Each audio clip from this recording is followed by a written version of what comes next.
lanjut dengan saya Carlina Anggraini. Sekarang kita lanjut ke slide 22, itu mengenai depresiasi, yaitu metode saldo menurun atau declining balance. Nah, di sini penurunan beban depresiasi tahunan selama masa ekonomi aset gitu.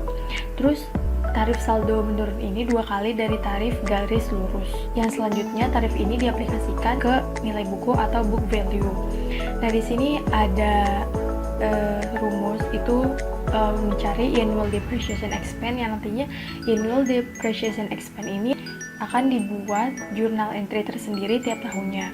Nah, di sini ada book value at beginning year itu dikali declining balance rate, hasilnya itu annual depreciation rate atau depresiasi per tahunnya gitu.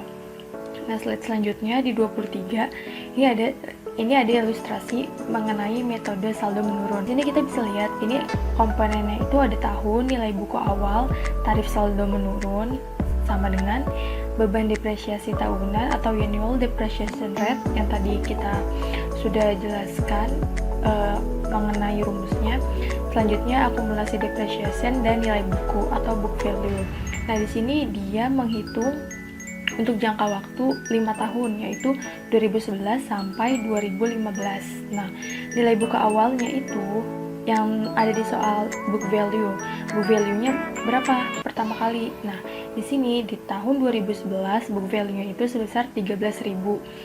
Yang selanjutnya dikali dengan tarif saldo menurun. Nah, seperti yang sudah dijelaskan tadi, dalam metode saldo menurun itu jumlahnya 2 kali dari tarif garis lurus, yang mana dari tarif garis lurus itu tarif saldonya itu adalah 20%. Nah, berarti saldo menurun itu kan gandanya, berarti di tarif saldo menurun ini tarifnya itu sebesar 40%, yaitu 2 kali lipatnya dari garis lurus, dari 20% dikali 2 sama dengan 40%. Nah, selanjutnya itu beban depresiasi tahunan itu didapat dari nilai buku dikali tarif saldo menurun sebesar 13.000 dikali 40% dan selanjutnya. Nah, di sini akumulasi depresiasi pertama kali itu jumlahnya atau saldonya itu sama dengan beban depresiasi tahunan. Nah, kita bisa lihat nih yang kedua itu berbeda. Kenapa? Karena akumulasi depresiasi yang tahun kedua atau di sini dicantumkan tahun 2012 itu didapat dari beban depresiasi tahunan 2011 dan tahun 2012. Jadi beban depresiasi tahun sebelumnya ditambah dengan depresiasi pada saat kita hitung. Nah, di sini untuk mencari 2012 kita menghitung dari tahun 2011, yaitu $5.200 ditambah $3.120, yang mana hasilnya di tahun 2012 akumulasi depresiasinya adalah $8.320. Tuh. Dan selanjutnya ada nilai buku. Nah, nilai buku itu didapat dari nilai buku awal di sini sebesar 13.000 dikurang beban depresiasi tahunan sebesar $5.200. Jadi, nilai buku pada tahun 2011 sebesar $7.800. Begitu juga seterusnya sampai tahun 2015. Dan terakhir, kita membuat journal entry. Nah, journal entry ini dibuat tiap tahun. Di sini dalam contoh itu di tahun 2011. Nah, dari mana angka tersebut didapat? Tahun 2011 didapat angka 5.200 itu dari beban depresiasi tahunan atau annual depreciation rate. Nah, jadi di sini kalau kita mau membuat journal entry-nya di tahun 2011 kita cantumkan $5.200. Di tahun 2012 kita cantumkan $3.120. 2013 $1.872, 2014 $1.123 dan selanjutnya. Seperti itu. Nah, lanjut ke slide 24. Ini ada depresiasi lagi. Nah, di sini dijelaskan perbandingan dari ketiga metode yang sudah dibahas tadi, yaitu straight line, unit of activity, dan yang terakhir declining balance.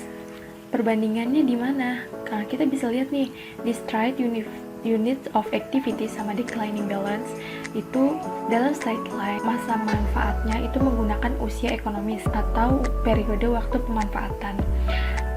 Kalau unit of activity itu manfaatnya pakai jumlah unit atau jumlah produk yang dihasilkan dari pemanfaatan aset tetap itu sendiri. Nah, kalau declining balance seperti yang tadi saya jelaskan, declining balance itu merupakan kelipat gandakan atau dua kalinya dari straight line. Nah, di sini kenapa straight line, unit of activity, declining balance itu annualnya itu berbeda tiap tahunnya, tetapi hasil di akhirnya itu sama-sama menunjukkan di angka $12.000. Nah, kenapa sama? Karena harga perolehan dan umur ekonomis yang dipakai setiap tahunnya selama 5 tahun di ketiga metode ini itu sama. Jadi hasil akhirnya pun akan sama $12.000 seperti itu. Selanjutnya lanjut ke slide 25. Di sini ada depresiasi review. Jadi di sini tuh bagaimana depresiasi itu mempengaruhi dalam. Nah, di sini maksudnya adalah sebagai bagian biaya yang dibebankan secara sistematik dan rasional. Yang berarti di sini depresiasi itu sebagai penerapan dari prosedur perusahaan gitu. Terus selanjutnya yang B itu ada alokasi biaya. Alokasi biaya itu sebagai proses akuntansi dalam mengalokasikan biaya aktiva berwujud ke beban dengan cara yang sistematis dan rasional selama periode yang diharapkan. Jadi seperti yang kita ketahui dalam akuntansi itu pasti penilaiannya itu per periode. Jadi di sini pengalokasian biaya dari depresiasi itu dilakukan juga dalam periode tertentu, tergantung perusahaan yang dinaunginya. Nah, yang ketiga itu ada akumulasi kas. Nah, akumulasi kas itu sebagai proses akumulasi dana didasarkan oleh gagasan untuk dapat mempertahankan kelangsungan hidup. Jadi dalam mempertahankan kelangsungan hidup perusahaan. Di sini perusahaan harus menggantikan fasilitas fisik yang habis masa umur ekonomisnya, yang mengakibatkan perusahaan harus menyisihkan dana dari pendapatan yang diperolehnya dengan cara mengurangi pendapatan dan laba. Nah, di sini itu pendapatan dan laba akan berkurang sebesar depresiasi yang dibebankan pada suatu barang tersebut atau pada suatu hal yang ingin didepresiasikan oleh suatu perusahaan tersebut. Dan di bagian inilah yang dianggap sebagai dana untuk membeli fasilitas di kemudian hari. Di sini juga kenapa depresiasi dianggap sebagai sumber dana? Karena kebiasaan untuk menghilangkan sumber dana atau aliran kas dengan cara menambah kembali depresiasi ke laba akuntansi. Dan yang terakhir itu ada penaksiran. Nah, penaksiran di sini depresiasi itu sebagai penaksiran terhadap laporan keuangan suatu perusahaan yang nantinya dapat dibandingkan antara periode satu dengan periode yang lain, supaya perusahaan itu dapat mengambil langkah yang tepat di setiap periodenya. Maka dari itu diperlukan sekali penaksiran dalam depresiasi suatu perusahaan. Yang selanjutnya adalah depresiasi untuk tahun sebagian. Di sini ada ilustrasi yaitu Babs Florist membeli truk pengiriman kecil pada tanggal 1 Oktober 2011.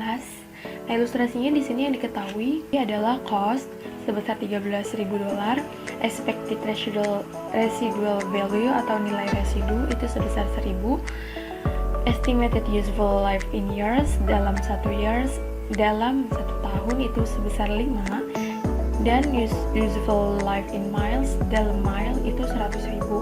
Di sini diminta untuk menghitung depresiasi menggunakan metode garis lurus, unit aktivitas, dan saldo menurun. Jawabannya ada di slide 27. Yang pertama, depresiasi untuk tahun sebagian dalam metode garis lurus. Sama juga seperti yang sebelumnya, di sini ada komponen tahun, biaya yang dapat didepresiasikan, tarif, beban setiap tahun, tahun sebagian, tahun berjalan, dan akumulasi depresiasi. Di sini penghitungannya untuk 6 tahun, jadi dari tahun 2011 sampai tahun 2016. Di sini biaya yang dapat didepresiasikan sebesar 12.000 itu didapat dari cost dikurang expected residual value sebesar 13.000 dikurang 1.000, jadi hasilnya 12.000. Nah, ini biaya yang dapat didepresiasikan oleh suatu perusahaan tiap tahunnya yang pastinya akan sama konstan, yaitu sebesar 12.000 rupiah. Di didapat dari 100% dibagi oleh useful life. Di sini useful life-nya per tahun itu 5, jadi 100 dibagi 5 sama dengan 20%. Tarifnya pun sama tiap tahun maka di sini sebesar 20%. Nah, di sini karena yang tadi sudah dibilang biaya yang dapat didepresiasikan itu sama, konstan tiap tahunnya sama, maka beban setiap tahun atau annual depreciation rate itu juga tiap tahunnya sama sebesar 2.400, yang mana didapat dari 12.000 dikali 20%, itu biaya depresiasi dikali oleh tarif.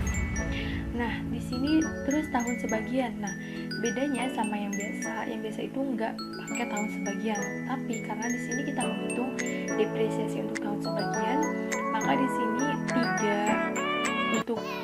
3 bulan per 12. Jadi 3-nya itu tahun sebagian, kita mau menghitungnya berapa, dan 12-nya itu jumlah bulan dalam 1 tahun. Sama dengan tahun berjalan itu didapat dari tahun sebagian dikali beban setiap tahun. Dan di sini pada akhirnya juga dibuat ayat jurnal atau journal entry di tiap tahunnya. Di sini tahun 2011 nama bebannya beban depresiasi di debit dan akumulasi depresiasi di kredit sebesar 600. Kenapa 600?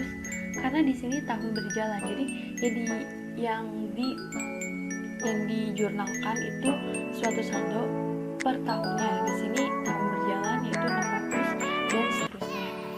Selanjutnya ke slide 28, ini metode unit aktivitas atau units of activity. Di sini komponennya beda sama yang tadi. Di sini ada tahun, jam yang digunakan, biaya per unit, beban setiap tahun, akumulasi depresiasi, dan nilai buku atau book value. Di sini dia menghitung untuk 5 tahun ke depan, yaitu dari tahun 2011 sampai tahun 2015. Di sini dalam perhitungannya per tahun itu ada yang pertama jam yang digunakan atau unit of activity, itu sebesar 15.000, 30.000, 20.000, itu tergantung soalnya atau tergantung kasusnya tiap tahunnya itu berapa. Dan selanjutnya ada biaya unit sebesar 0,2 dolar. Biaya unitnya itu didapat dari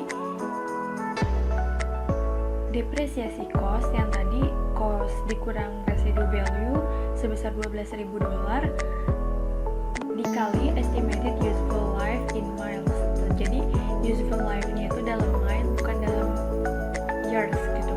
Di sini milesnya 100.000, jadi 12.000 dolar dibagi dengan 100.000 miles, hasilnya 0,12 dolar. Nah, di sini ada beban setiap tahun atau annual depreciation rate-nya itu didapat dari unit of activity sebesar 15.000 dikali biaya per unit sebesar 0,12 dolar, yang hasilnya 1.800 dolar. Dan selanjutnya itu ada accumulated depreciation sebesar 1.800 dolar, yang mana sama seperti tadi diambil dari beban tiap tahunnya disamain sebesar 1.800 dolar, dan kita bisa melihat di akumulasi depresiasi tahun 2012 yang berbeda dari beban setiap tahunnya. Nah, jadi di tahun 2012 beban tiap tahunnya itu sebesar 3.600 dan akumulasi depresiasinya sebesar 5.400. Jadi beban setiap tahunnya sama, didapat dari unit of activity dikali biaya per unit sebesar 3.600, dan akumulasi depresiasinya didapat dari beban setiap tahun di tahun tersebut. Di tahun ini 2012 sebesar 3.600 ditambah dengan akumulasi depresiasi di tahun sebelumnya, di sini 1.800. Jadi 3.600 ditambah 1.800 sama dengan 5.400 akumulasi depresiasinya. Kita juga ambil contoh yang lain. Akumulasi depresiasi di tahun 2013 ini diambil dari beban tiap tahun di tahun tersebut di tahun 2013 sebesar 2.400 ditambah akumulasi depresiasi di tahun sebelumnya di tahun 2012 sebesar 5.400. Jadi 2.400 ditambah 5.400 sama dengan 7.800. Selanjutnya terakhir ada nilai buku atau book value. Book value itu didapat dari harga perolehan dikurang accumulated depreciation. Yang kita Tapi di soal harga perolehan atau cost-nya itu sebesar $13.000. Yang mana pada tahun 2011 accumulated depreciation itu sebesar 1.800. Jadi $13.000 dikurang $1.800 sebesar $11.200 itu sebagai nilai buku. Demikian dengan tahun selanjutnya. Nah, di sini ada journal entry-nya di tahun 2011 sama seperti tadi, beban depresiasi di debit dan akumulasi depresiasi di kredit sebesar 1.800. 1.800 itu sebagai beban setiap tahun atau annual depreciation rate itu 1.800. Begitu juga tahun 2012 3.600 dan seterusnya. Lanjut ke slide 29, itu ada metode saldo menurun atau declining balance. Nah, saldo menurun itu sama seperti yang tadi, nilai buku awalnya dari soal atau dari kasus tiap tahun suatu perusahaan itu ada berapa, dikali saldo menurun itu sebesar 40%. Kenapa 40%? Karena dalam declining balance itu total saldonya 2 kali lipatnya atau menggandakan di tarif garis lurus. Seperti yang tadi kita sudah hitung, di garis lurus itu sebesar 20%. Maka dari itu, 2 kalinya di saldo menurun menjadi 40%. Beban tiap tahunnya didapat dari nilai buku dikali saldo menurun 13.000 dikali 40% sebesar 5.200. Tahun sebagiannya sama seperti tadi, dan sini tahun berjalan didapat dari beban tiap per tahun dikali tahun sebagian, dan terakhir akumulasi depreciation. Di sini juga ada journal entry-nya di tahun 2011 yang diambil itu tahun berjalan, karena ini depresiasi untuk tahun sebagian jadi tahun berjalannya. Tapi kalau di perhitungan tahun biasa itu annual depreciation rate ini sebesar 1.300. Begitu juga 2012 untuk $4.680 dan seterusnya. Lanjut ke slide 30. Di sini ada depresiasi dan pajak penghasilan. Jadi di sini undang-undang pajak sering tidak mengisyaratkan mengenai pembayaran pajak untuk penggunaan metode depresiasi. Jadi setiap perusahaan pastinya menggunakan metode depresiasi yang berbeda-beda. Nah, di sini juga setiap perusahaan dalam mengambil keputusan mereka mau menggunakan depresiasi apa dalam metode sistem penghitungan setiap perusahaan, maka di balik itu semua ada tujuan dari mereka mengambil suatu metode. Seperti di sini contohnya, paling banyak atau mayoritas perusahaan itu menggunakan metode garis lurus dalam laporan keuangannya. Nah, di sini mereka yang menggunakan garis lurus itu untuk meminimalkan laba. Nah, pada saat yang sama mereka menggunakan nilai saldo berganda untuk meminimalkan pajak penghasilan mereka, sehingga ketika pajak penghasilan itu rendah, laba suatu perusahaan atau pendapatan suatu perusahaan bisa lebih tinggi. Begitu. Perkenalkan, nama saya Elin Yulian Hikmah. Saya akan melanjutkan materi selanjutnya, yaitu tentang depresiasi. Apa sih itu depresiasi? Depresiasi adalah proses pengalokasian harga perolehan aset berwujud menjadi beban dalam cara yang sistematik dan rasional pada periode yang telah diperkirakan dari manfaat sampai dengan penggunaan aset. Nah, karakter dari depresiasi itu ada proses pengalokasian biaya, diaplikasikan untuk pengembangan tanah, bangunan, dan peralatan, dan dapat didepresiasikan. Jadi, depresiasi adalah proses pengalokasian harga perolehan menjadi beban selama usia ekonomis aset tetap secara rasional dan sistematik. Jadi, yang namanya aset tetap itu tidak akan punah, walaupun fisiknya memang tetap seperti itu. Tapi, kalau itu berupa kendaraan, peralatan, walaupun fisiknya tetap sama, tetapi di sini dia fungsi kerjanya akan menurun.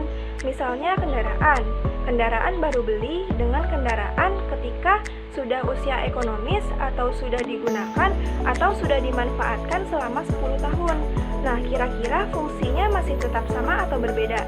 Nah, di sini tentunya berbeda. Pada saat baru beli, saat kendaraan tersebut dihidupkan, suaranya terdengar secara ringan. Tapi setelah 10 tahun yang akan datang, suaranya sudah tidak karuan lagi. Maka di sini adanya penurunan fungsi dari kendaraan tersebut. Nah, oleh karena itu, mau tidak mau perusahaan yang memiliki aset tetap harus dihitung nilai penyusutannya dari periode ke periode, yang nantinya akan mempengaruhi besarnya beban depresiasi penyusutan yang akan berdampak pada laporan laba rugi. Nah, selanjutnya adalah faktor dalam depresiasi. Nah, faktor dalam perhitungan depresiasi ini ada 3, yaitu harga perolehan, masa manfaat, dan nilai residu. Selanjutnya dijelaskan faktor dalam perhitungan depresiasi.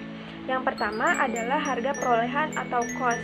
Harga perolehan atau cost merupakan seluruh biaya yang terjadi untuk memperoleh peralatan dan membuatnya siap untuk penggunaan yang dimaksudkan.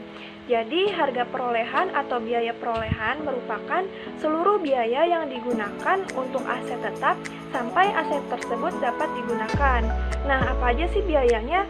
Biayanya itu ada harga pembelian aset tetap, biaya transportasi atau biaya pengiriman, biaya pemasangan, biaya masuk, dan lain sebagainya. Nah, ketika harga perolehan aset yang tinggi dengan harga perolehan aset yang rendah, maka besar penyusutannya juga akan berbeda. Ketika mesin A harganya 100 juta dan mesin B harganya 50 juta, maka di sini berapa besar penyusutan per periodenya? Nah, tentunya nilai penyusutan mesin A lebih tinggi dibanding dengan mesin B, walaupun umur ekonomisnya sama. Nah, di sini berarti nilai penyusutan dipengaruhi oleh harga perolehan.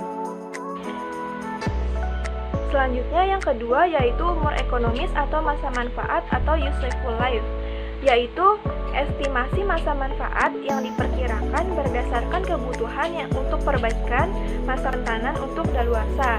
Jadi yang namanya umur ekonomis atau masa manfaat atau useful life yaitu perkiraan kemanfaatan aset tetap untuk dapat digunakan dan memberikan manfaat secara ekonomis.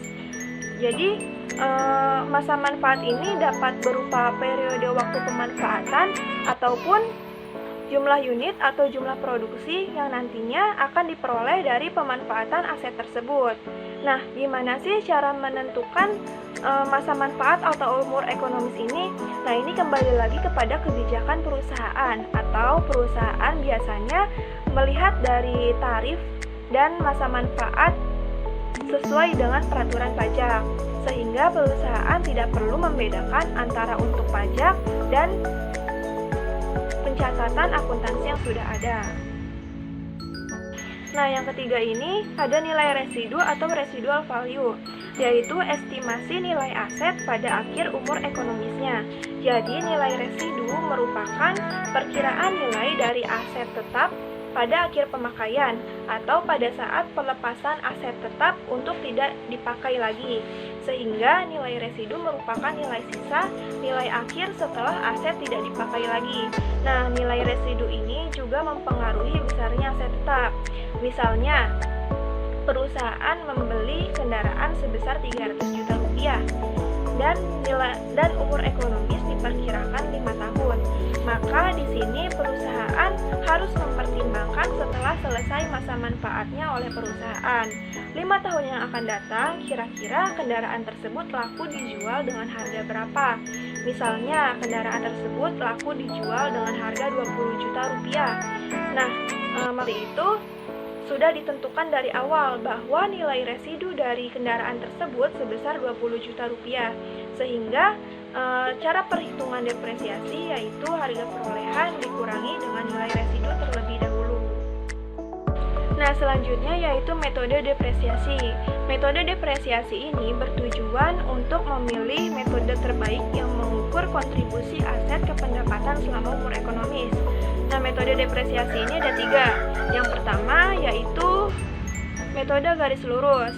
Metode garis lurus atau straight line method yaitu metode perhitungan penyusutan aset tetap yang akan menghasilkan jumlah beban penyusutan yang sama selama masa kegunaan aset tersebut untuk setiap periode pembukuan yang terjadi pada perusahaan.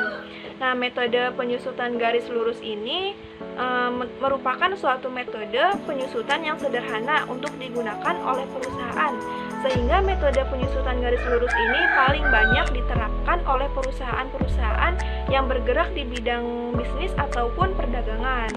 Nah, alasan kenapa banyak perusahaan yang menerapkan metode penyusutan garis lurus ini karena adanya biaya pemeliharaan dan perbaikan di dalam setiap masa periode dengan jumlah yang relatif stabil, dan biaya yang ada tidak dipengaruhi oleh produktivitas atau tidak dipengaruhi oleh penyimpangan efisiensi. Metode penyusutan garis lurus ini sangat cocok untuk diterapkan oleh perusahaan untuk menghitung jenis aktivitas tetap yang berdasarkan waktu, bukan aktivitas. Nah, yang kedua ini ada metode unit produksi. Nah, metode unit produksi ini metode cara menghitung penyusutan aktiva tetap yang menghasilkan jumlah beban penyusutan yang sama untuk setiap unit yang diproduksi atau setiap unit kapasitas yang digunakan oleh aset. Nah, untuk menerapkan metode ini, masa kegunaan aset dinyatakan dalam unit kapasitas produktif seperti jam ataupun mil. Nah, yang terakhir ini ada metode saldo menurun. Nah, metode penyusutan saldo menurun ini merupakan metode penurunan beban penyusutan yang memakai tingkat penyusutan yang merupakan perkalian dari metode penyusutan garis lurus.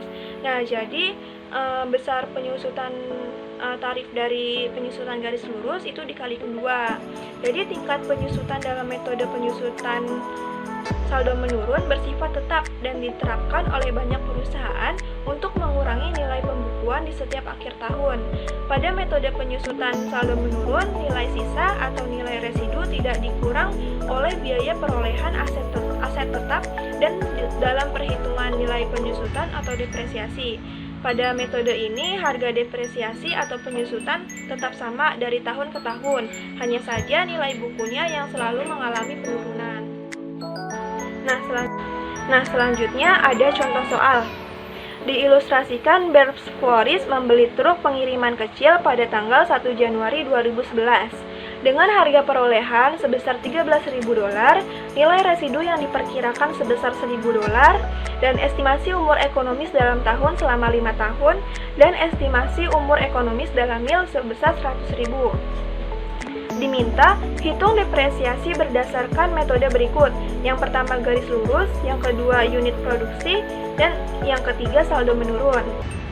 Lalu slide selanjutnya berdasarkan metode garis lurus. Nah, berdasarkan metode garis lurus ini beban jumlahnya sama setiap tahunnya. Nah, di sini juga tertera rumus dari metode garis lurus. Untuk menghitung biaya yang dapat didepresiasikan, yaitu harga perolehan dikurangi dengan nilai residu. Sementara untuk menghitung beban depresiasi setiap tahunnya, yaitu biaya yang dapat didepresiasi bagi dengan umur ekonomis.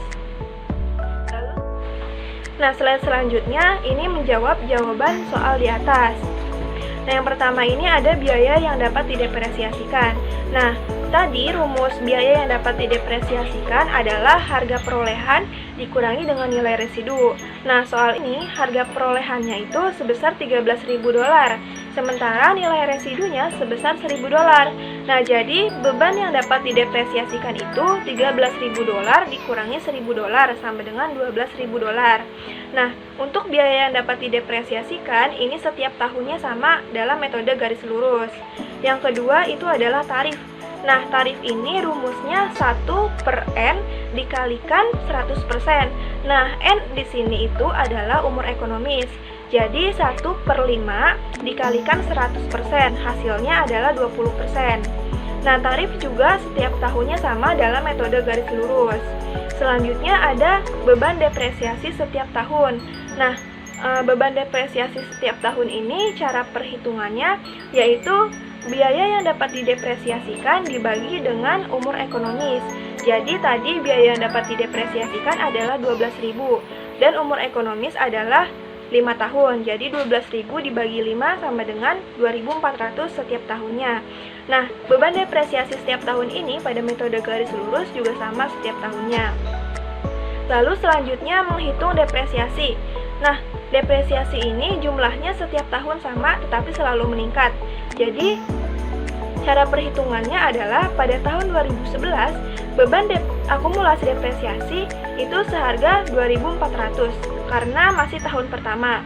Sementara di 2012, akumulasi depresiasi adalah 4.800. Nah, ini diambil dari akumulasi depresiasi tahun 2011 ditambah dengan beban depresiasi setiap tahun pada tahun 2012. Jadi 2.400 ditambah 2.400, hasilnya 4.800. Nah, selanjutnya di tahun 2013 akumulasi depresiasi sebesar 7.200. Nah, ini total dari 4.800 ditambah dengan 2.400. Nah, selanjutnya di tahun 2014 adalah 9.600.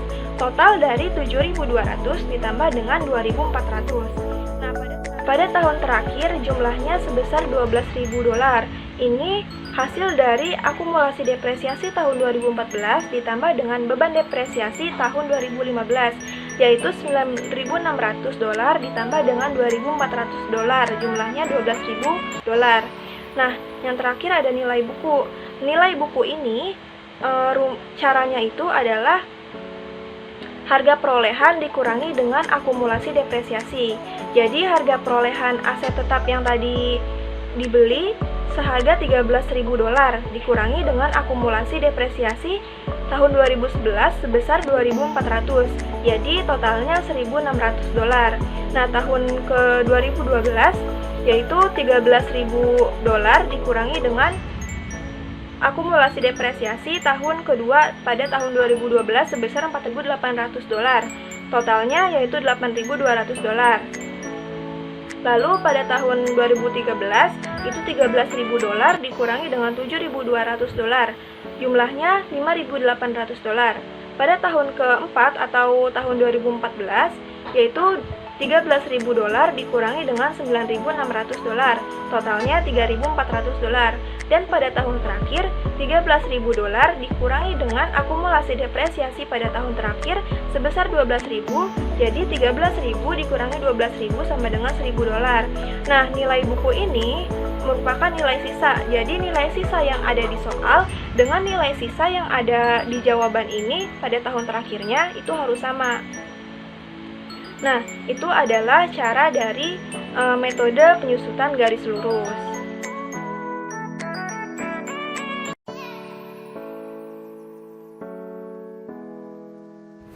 Halo, nama saya Firda Lestari. Di sini saya akan melanjutkan presentasi depresiasi di slide berikutnya.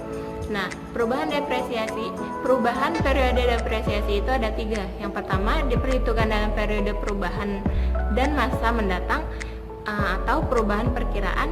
Yang kedua, tidak ditangani secara langsung. Dan yang ketiga, retrospektif atau tidak dianggap kesalahan.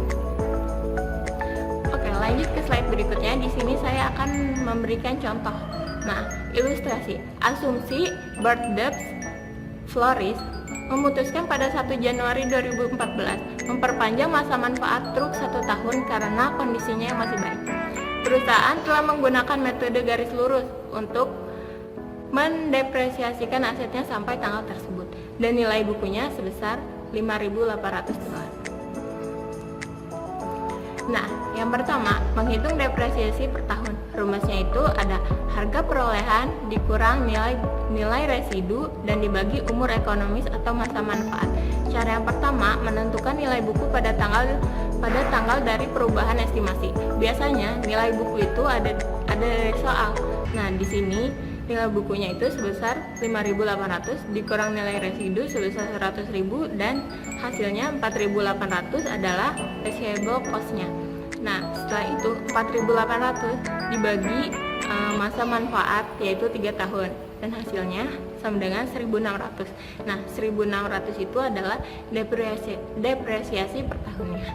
Nah, untuk ayat jurnalnya beban depresiasi sebesar $1.600 di debit dan akumulasi depresiasi sebesar $1.600 di kredit.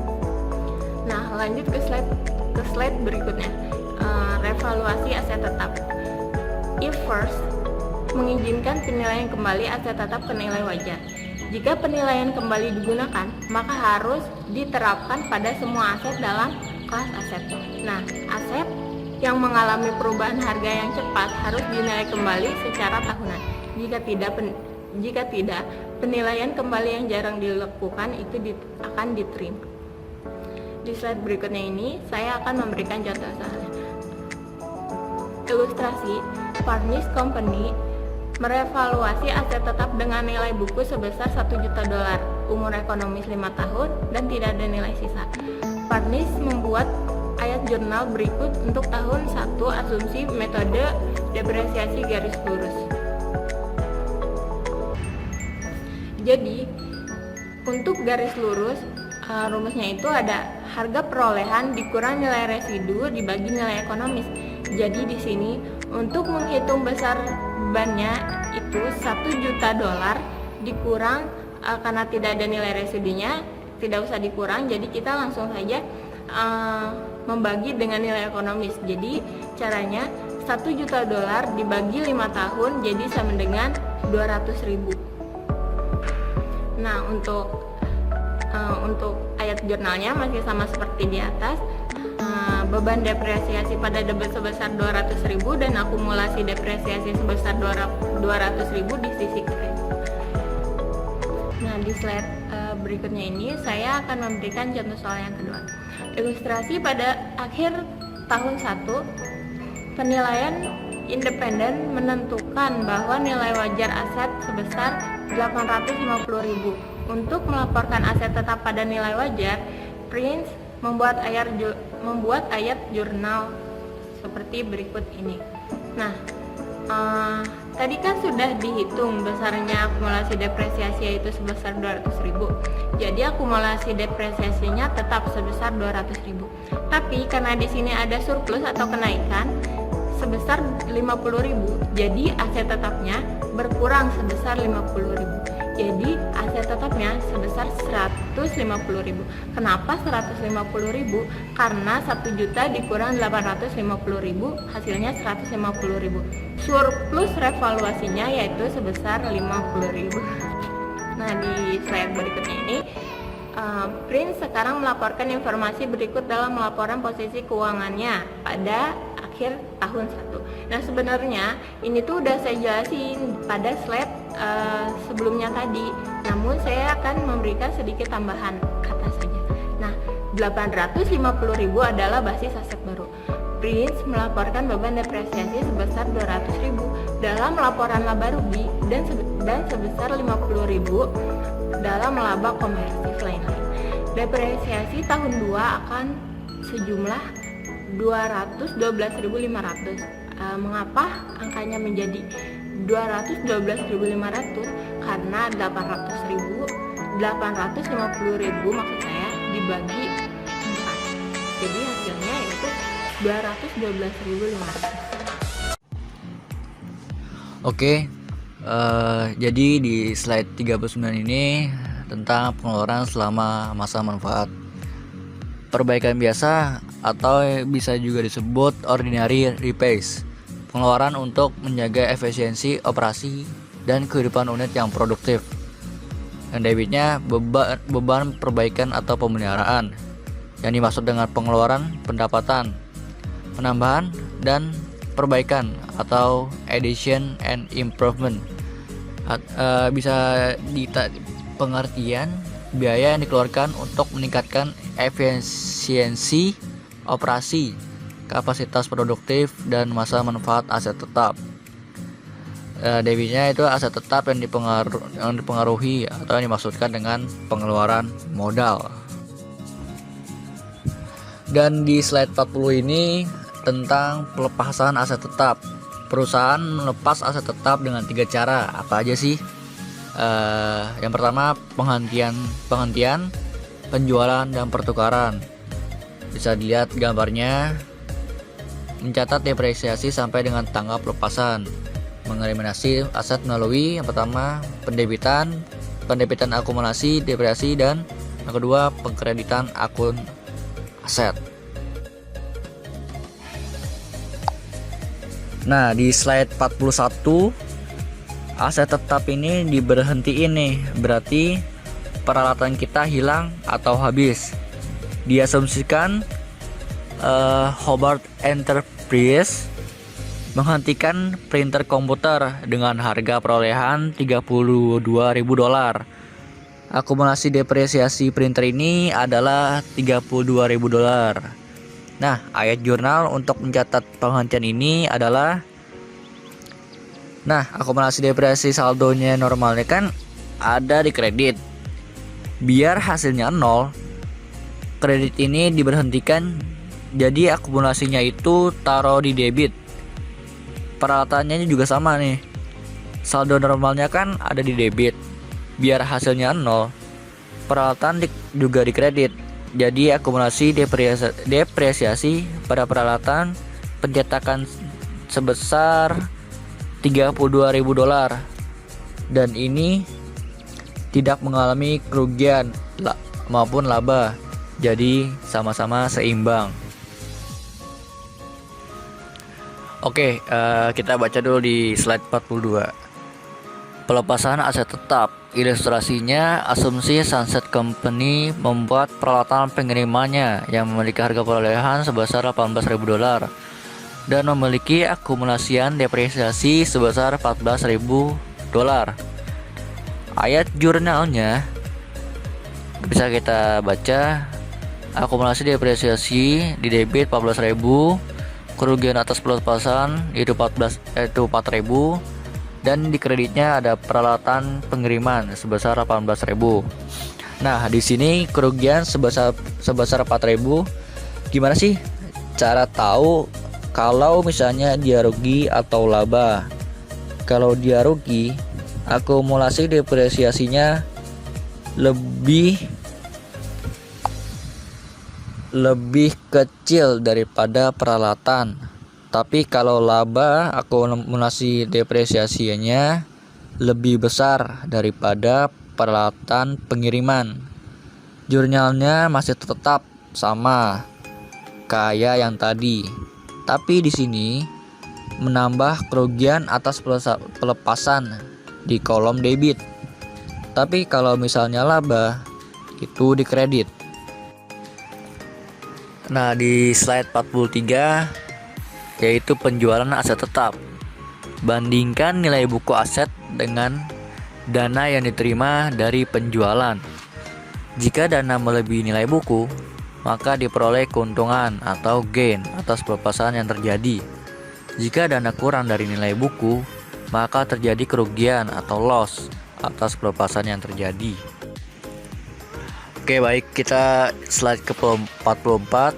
Kita baca dulu ilustrasinya. Asumsi pada 1 Juli 2011, Wright Company menjual furniture kantor berkas sebesar $16.000. Harga perolehan furniture kantor sebesar $60.000 pada 1 Januari 2011. Aset ini memiliki akumulasian depresiasi sebesar $41.000. Depresiasi untuk 6 bulan pertama tahun 2011 sebesar $8.000. Siapkan ayat jurnal untuk mencatat depresiasi sampai tanggal penjualan. Nah, ini yang ditanyain itu, siapkan ayat jurnal untuk mencatat depresiasi sampai pada tanggal penjualan. Nah, ini kan depresiasi untuk 6 bulan pertama. Tahun 2011 itu kan $8.000. Nah, jadi depresiasinya itu kan $8.000. Jadi cara pencatatannya juga tetap sama, yaitu beban depresiasi pada akumulasi depresiasi seharusnya ditambah penyusutan. Beban depresiasi penyusutan pada akumulasi depresiasi penyusutan sebesar $8.000, seperti itu.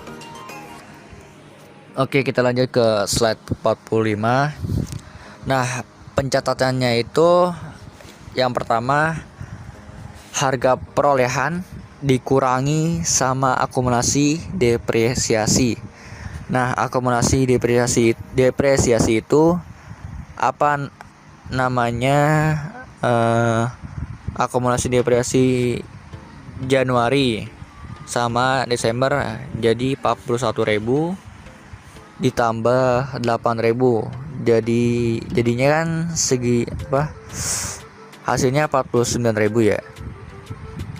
Jadi 60.000 dikurang 49.000 hasilnya nilai sisa atau nilai residu sebesar 11.000.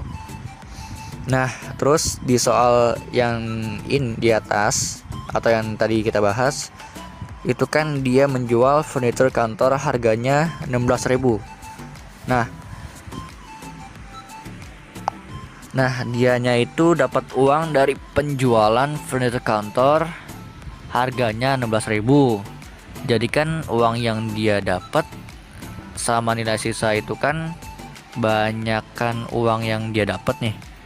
Jadi dia mengalami keuntungan sebesar 5.000. Jadi jurnalnya itu kas di debit karena dia menerima sebesar 16.000. Akumulasi depresiasi di debit. Akumulasi depresiasi itu di debit karena akumulasinya itu hilang atau habis gitu.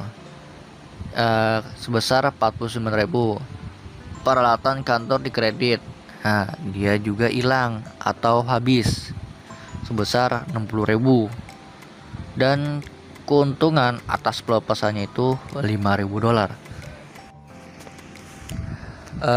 Di slide terakhir ini ada kesalahan pencatatan. Jadi itu kan kasnya 9.000 ya.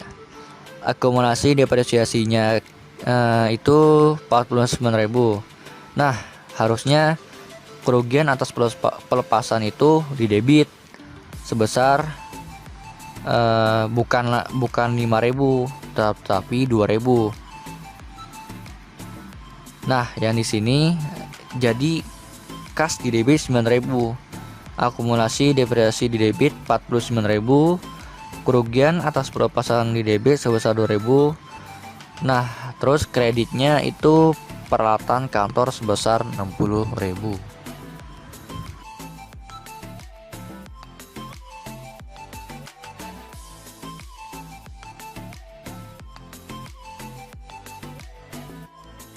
Selanjutnya adalah pertukaran aset tetap. Pada pertukaran aset tetap ini, biasanya perusahaan mencatat keuntungan atau kerugian atas pertukaran aset tetap. Dan alasan untuk pengakuan keuntungan atau kerugian adalah bahwa banyak pertukaran memiliki substansi komersial. Lalu pertukaran memiliki substansi komersial jika arus kas masa yang akan datang berubah sebagai hasil dari pertukaran. Jadi pertukaran aktiva tetap di sini maksudnya adalah aktiva yang telah dimiliki ditukar dengan aktiva yang dimiliki oleh pihak lain. Jadi suatu aktiva tetap yang sudah berkurang manfaatnya dapat ditukar dengan yang lain. Penukaran ini dapat dilakukan dengan aktiva yang sejenis, misalnya mobil dengan mobil, ataupun yang tidak sejenis, misalnya mobil dengan mesin. Nah, dalam pertukaran aktiva terlebih dahulu harus ditentukan nilai tukarnya. Selisih antara nilai tukar aktiva lama dengan aktiva baru merupakan jumlah yang harus dibayar.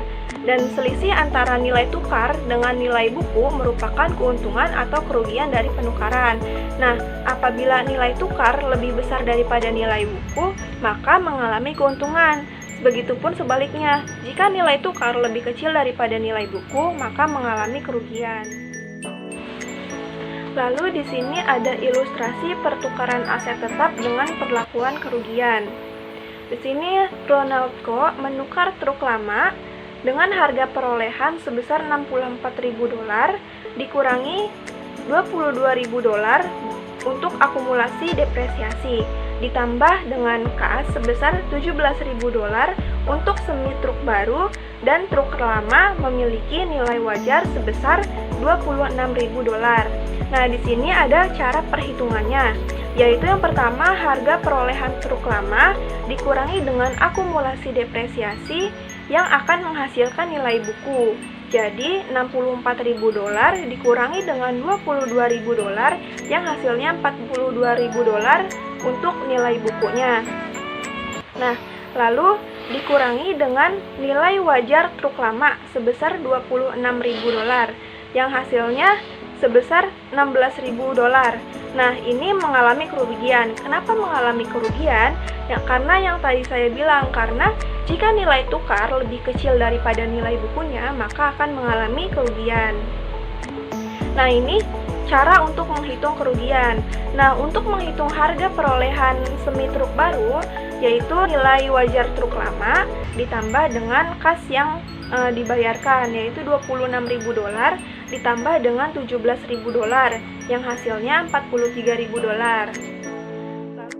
Selanjutnya untuk pencatatan penjurnalannya, yaitu yang pertama semi truk baru atau semi truk di posisi debit sebesar $43.000. Lalu akumulasi depresiasi di posisi debit sebesar $22.000. Kenapa akumulasi depresiasi di posisi debit?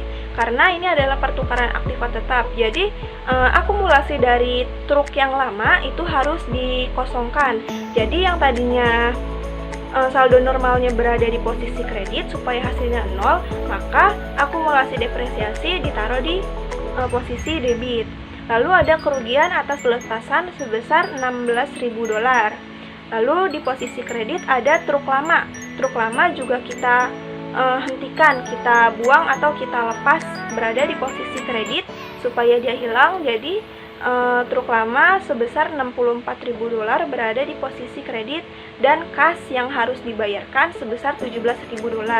Nah, itu untuk pencatatan penjurnalan pertukaran aset tetap dengan perlakuan kerugian. Lalu selanjutnya ada pertukaran aset tetap dengan perlakuan keuntungan. Nah, di sini ilustrasinya Mark Express Delivery menjual peralatan pengiriman lamanya harga perolehan $40.000 dikurangi dengan $28.000 akumulasi depresiasi. Untuk peralatan pengiriman baru, peralatan lama memiliki nilai wajar sebesar $19.000. Mark juga membayar sebesar $3.000. Jadi di sini perhitungannya tetap sama, tetapi yang membedakan adalah keuntungannya. Jadi harga perolehan peralatan lama dikurang dengan akumulasi depresiasi yang menghasilkan nilai buku. Jadi $40.000 dikurangi dengan $28.000 yang hasilnya $12.000 untuk nilai buku. Lalu dikurangi dengan nilai wajar peralatan lama sebesar $19.000. Jadi menghasilkan $7.000 untuk keuntungan. Kenapa di sini untung? Karena nilai tukar dengan nilai buku lebih besar nilai tukarnya. Nah, ini untuk menghitung keuntungan atas pelepasannya. Lalu menghitung harga perolehan peralatan baru, yaitu nilai wajar peralatan lama ditambah dengan kas yang dibayarkan. Jadi $19.000 ditambah dengan $3.000, hasilnya $22.000. Nah, selanjutnya untuk penjurnalannya, yaitu peralatan pengiriman baru itu sebesar $22.000 berada di posisi debit dan akumulasi depresiasi sebesar $28.000 berada di posisi debit. Sama seperti tadi, akumulasi pada mulanya berada di posisi normal kredit dan harus dinolkan atau dihilangkan, jadi berada di posisi debit sebesar $28.000. Lalu pada posisi kredit ada peralatan pengirim lama sebesar $40.000 dan ada keuntungan atas pelepasan sebesar $7.000. Lalu kas yang dibayarkan sebesar $3.000. Nah, ini adalah perhitungan dan pencatatan penjurnalan untuk pertukaran aktiva tetap dalam perlakuan keuntungan.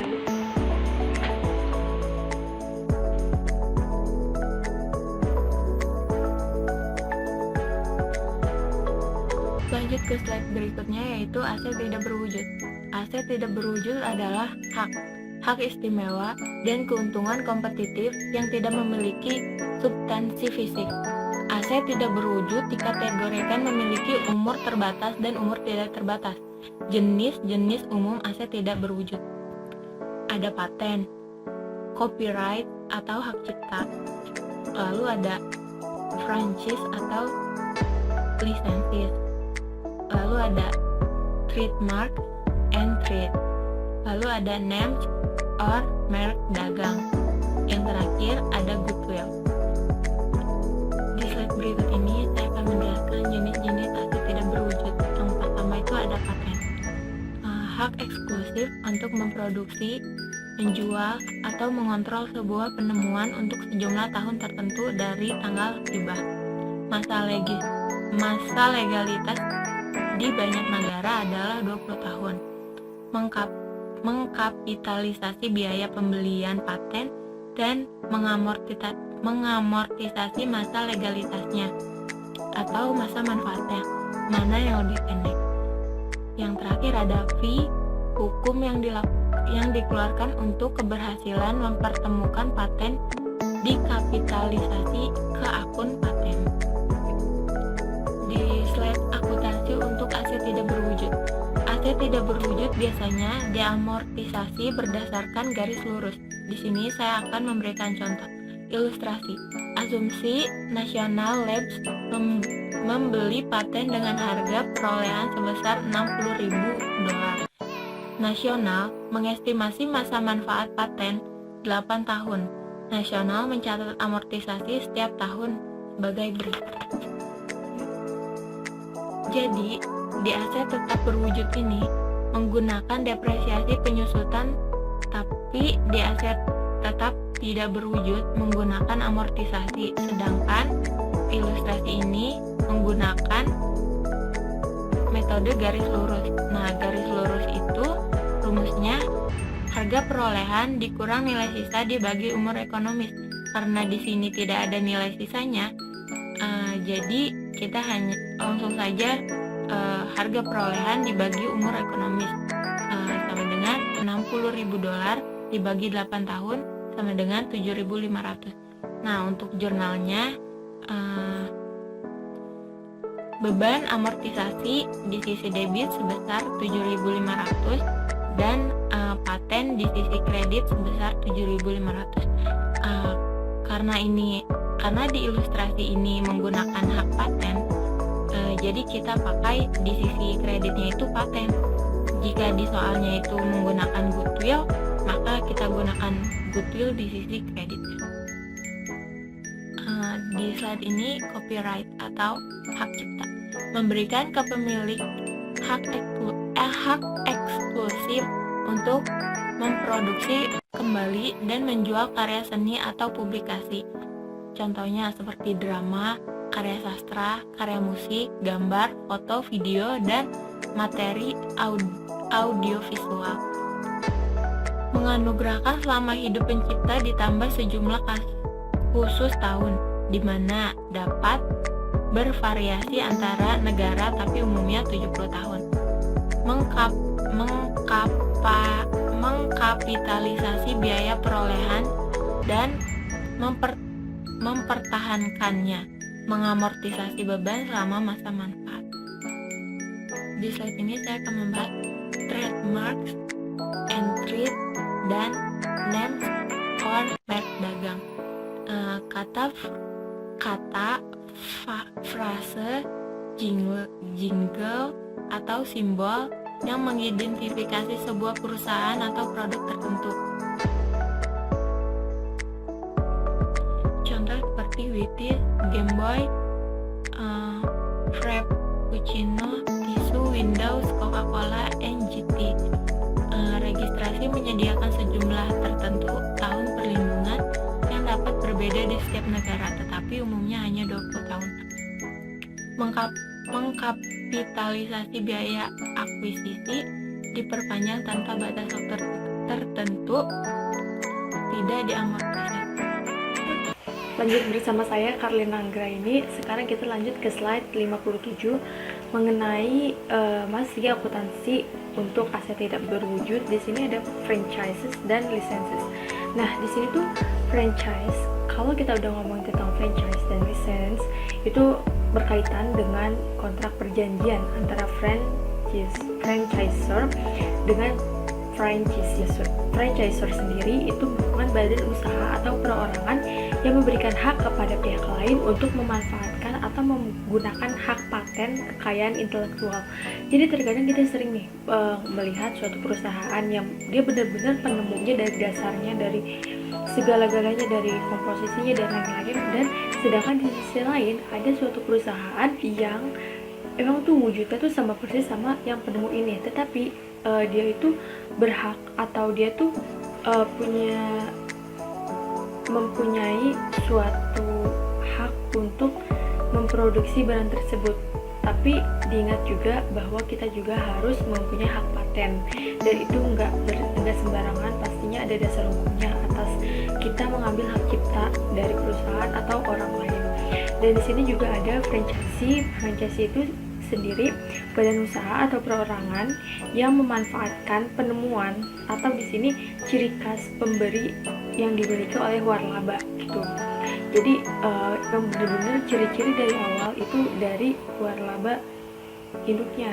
Sedangkan di sisi lain ada bawah-bawahannya kayak peranak-peranakannya, perusahaan-perusahaan yang mengikuti si perusahaan besar ini. Nah, di sini juga lisensi itu dengan umur yang terbatas harus diamortisasi ke beban selama umur manfaat franchise. Nah, franchise dengan tidak umur terbatas harus diakui pada harga perolehan dan tidak dimortisasi. Lanjut ke slide 58. Di sini mengenai goodwill. Goodwill ini termasuk manajemen yang luar biasa. Lokasi yang diinginkan, hubungan pelanggan yang baik, karyawan yang terampil, produk berkualitas tinggi. Nah, goodwill sendiri dicatat sebagai kelebihan dari harga pembelian atas nilai wajar aset bersih yang diakui sisi yang dapat diidentifikasi. Nah, goodwill ini dibuat secara internal, tidak harus dikapitalisasi. Jadi di goodwill ini merupakan suatu manajemen mengenai lokasi pelanggan dan lain-lain, yang mana diharapkannya adalah suatu perusahaan mengeluarkan produk itu yang sesuai dengan keinginan perusahaan dan sesuai dengan keinginan konsumen, sehingga nanti laba yang diperoleh perusahaan itu akan maksimal. Selanjutnya di slide 59 itu ada biaya penelitian dan pengembangan.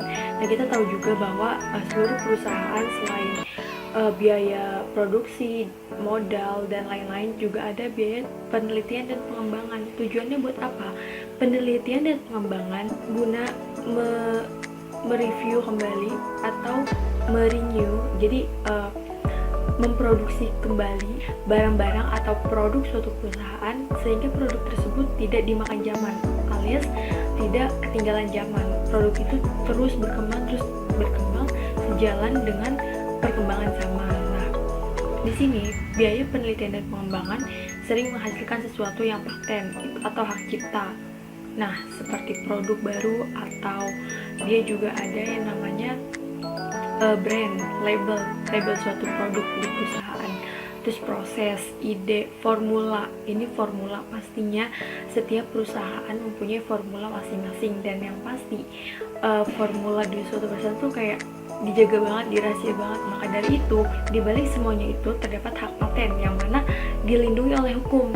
Jadi bila mana ada suatu perusahaan yang menjiplak atau memplagiat formula atau produk suatu perusahaan, nantinya bisa dibawa ke jalur hukum. Maka dari itu jangan main-main soal plagiat. Selanjutnya komposisi atau kerja yang berubah. Nah, biaya dalam fase pengembangan dibebankan sampai kriteria tertentu dipenuhi, terutama bahwa kelayakan teknologis tercapai. Lanjut ke slide 60, itu ada penyajian dan analisis laporan. Nah, pastinya seluruh perusahaan atau seluruh keuangan suatu perusahaan pastinya diakhiri dengan penyajian dan analisis laporan. Di sini ada penyajian mengenai statement of financial position. Jadi posisi laporan keuangan suatu perusahaan dalam aset tidak berwujud. Nah, di sini ada komponen-komponen sampai akhirnya net property, plant and equipment. Jadi properti, peralatan dan seluruhnya yang bersih sudah dipotong dengan depresiasi dan lain-lain. Selanjutnya di slide terakhir, di slide 61 itu analisis dan laporan juga mengenai asset turnover ratio. Jadi di sini rasio asset turnover. Di sini juga ada formulanya, yaitu penjualan bersih dibagi average total asset sama dengan asset turnover ratio. Nah, di sini setiap dolar yang diinvestasikan ke aset menghasilkan sebesar asset turnover ratio dalam penjualan. Nah, jika perusahaan menggunakan asetnya secara efisien, tiap investasi di aset akan menciptakan sejumlah besar penjualan. Sudah sampai di penghujung slide. Terima kasih atas perhatiannya. Kami dari kelompok 3, pembahasan mengenai aset tetap dan aset tidak terwujud akhirnya selesai. Semoga ilmunya dapat bermanfaat bagi kita semua. Kami dari kelompok 3 mengucapkan banyak terima kasih. Sekian, wassalamualaikum warahmatullahi wabarakatuh.